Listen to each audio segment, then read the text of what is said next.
ঈদের দিনের 13টি সুন্নত আমরা কেউ মিস করব না। এই সুন্নতগুলো বছরে একবার আদায় করার সুযোগ আছে। এই যে রমাদান শেষ, ঈদুল ফিতর আসতেছে, ঈদের দিনে আপনি কি করবেন 13টা সুন্নত কিন্তু রাসূলের হাদিস থেকে আমি আপনাদেরকে বলছি। একটা সুন্নত যেন না ছুটে যায়।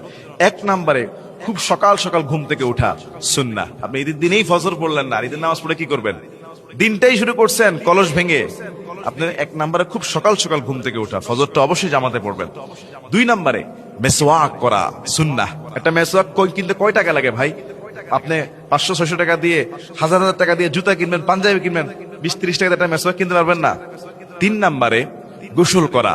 ঈদের দিন, ঈদের সকাল সকাল ভোরে হলো। আমরা দেখছি শীতকালে যখন ঈদ ছিল, এখন তো আপনার শীতকালে ঈদ আসতেছে, প্রচন্ড ঠান্ডায় মানুষ গোসল করেছে। ঈদের দিন গোসল করা। 4 নম্বরে ঈদের দিন আপনার সাজসজ্জা করা সুন্নাহ। 5 নম্বরে সামর্থ্য অনুযায়ী উত্তম পোশাক পরা। আপনার যতটুকু সামর্থ্য আছে এই অনুযায়ী উত্তম পোশাক পরা 5 নম্বরে। 6 নম্বরে সুগন্ধি লাগানো।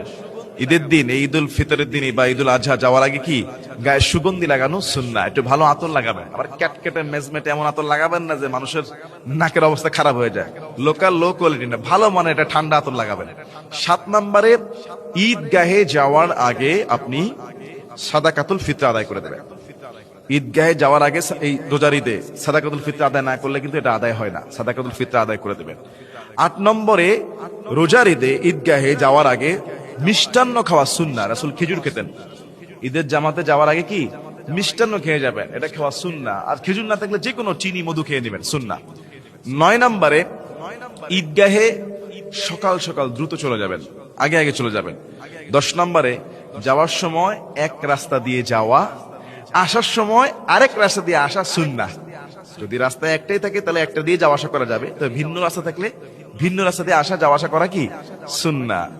11 নম্বরে ঈদগাহে নামাজ পড়া উত্তম। ঈদগাহে নামাজ পড়া উত্তম। যে যদি ঈদগাহ না থাকে, একান্ত কারণে বৃষ্টি হয় বা ঈদের মাঠ নাই, মসজিদে পড়ে, তাহলে সমস্যা নাই, নামাজ আদায় হয়ে যাবে। তারপরে 12 নম্বরে আপনি ঈদগাহে যাওয়ার সময় এবং আসার সময় আস্তে আস্তে তাকবীর দিবেন। আল্লাহু আকবার, আল্লাহু আকবার, লা ইলাহা ইল্লাল্লাহু আল্লাহু আকবার, আল্লাহু আকবার ওয়ালিল্লাহিল হামদ। এটা এই তাকবীরগুলো দিবেন। আর আরেকটা এমন হতে পারে যে ঈদের দিন যদি আপনি যাদের সাথে দেখেন 13 নম্বরে সাহাবেদের একটা আমল ছিল যে তারা, আমরা কি বলি, ঈদ মোবারক বলি। সাহাবারা বলতেন যে তাকাব্বাল আল্লাহু মিন্না ওয়া মিনকুম, আল্লাহ তোমার এবং আমাদের আমলগুলো, রমাদানের আমলগুলো কবুল করুক, আল্লাহুম্মা আমিন। তাহলে ঈদের দিনের এই 13টি সুন্নাহ, ঈদের দিনের এই সুন্নাহগুলো আমরা ইনশাআল্লাহ সবাই আদায় করব। আল্লাহ আমাদের সবাইকে বুঝার এবং আমল করার তৌফিক দান করুক, আল্লাহুম্মা আমিন।